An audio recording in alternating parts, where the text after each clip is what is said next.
Enfin, c'est pas qu'on le pense, c'est qu'on le sent. Il y a un après-Covid, ça est venu exacerber quelque chose qui était en route, très largement. À savoir un monde extrêmement individualiste, où vraiment avec ce capitalisme, ce libéralisme sauvage, brutal, cette mondialisation qui exacerbe les contraires.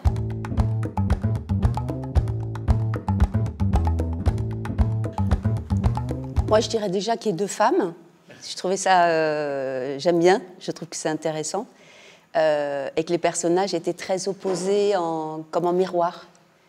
Et voilà, et que l'histoire était très particulière. Oui, mais je pense que c'est réjouissant, comme dit Fabienne, d'incarner comme ça des sortes de sœurs siamoises que tout oppose. Et puis, ce qui est toujours chouette aussi, c'est l'ambiguïté des rapports. Et là, dans les textes, dans le scénario de Jérôme, je pense que dès la lecture, il y a à la fois quelque chose de terrible et aussi de très drôle, en fait. Et ces deux sensations, elles sont jouissives. Moi, j'ai bien parlé avec Jérôme du personnage. Et après, comme c'était un personnage aussi un peu en déséquilibre, j'ai essayé de travailler par rapport à ça. Moi, je connais pas Jérôme depuis aussi longtemps que Fabienne le connaît, mais c'est vrai que quand j'ai lu son scénario, on voit bien que tout s'y trouve. Donc, effectivement, comme dit Fabienne, de discuter avec Jérôme Rebaud suffit. C'est pas la peine, je crois que ça n'aurait pas forcément été si nécessaire que ça, de voir comment les actrices fonctionnaient ensemble. Les répliques sont taillées au cordeau, les rapports sont... Enfin, c'est quelqu'un qui a vraiment une plume comme auteur, comme réalisateur. Je veux dire, c'est un auteur, Rebaud, pour moi. Et je pense qu'effectivement, 2020 a été le début de la fin du monde, dans un sens, d'un monde, et que ça continue. Et que ce que montre le film aussi, c'est un refus de la part de mon personnage, c'est un refus du monde d'aujourd'hui. Enfin, c'est pas qu'on le pense, c'est qu'on le sent. Il y a un après-Covid, ça est venu exacerber quelque chose qui était en route, très largement. À savoir un monde extrêmement individualiste, où vraiment avec ce capitalisme, ce libéralisme sauvage, brutal, cette mondialisation qui exacerbe les contraires.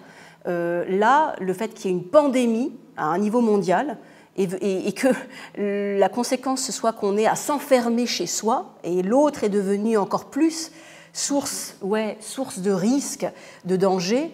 Et bien sûr que Gladys, elle représente complètement la liberté, l'ouverture, le risque, l'aventure, et que Eugénie, à côté, c'était déjà avant le confinement sans doute, mais ça allait encore plus après, une femme qui fera vraiment attention à tout, à l'hygiène, qui sera du côté de la règle, du côté de la norme, du côté de l'inquiétude, du côté de la propreté, du côté de...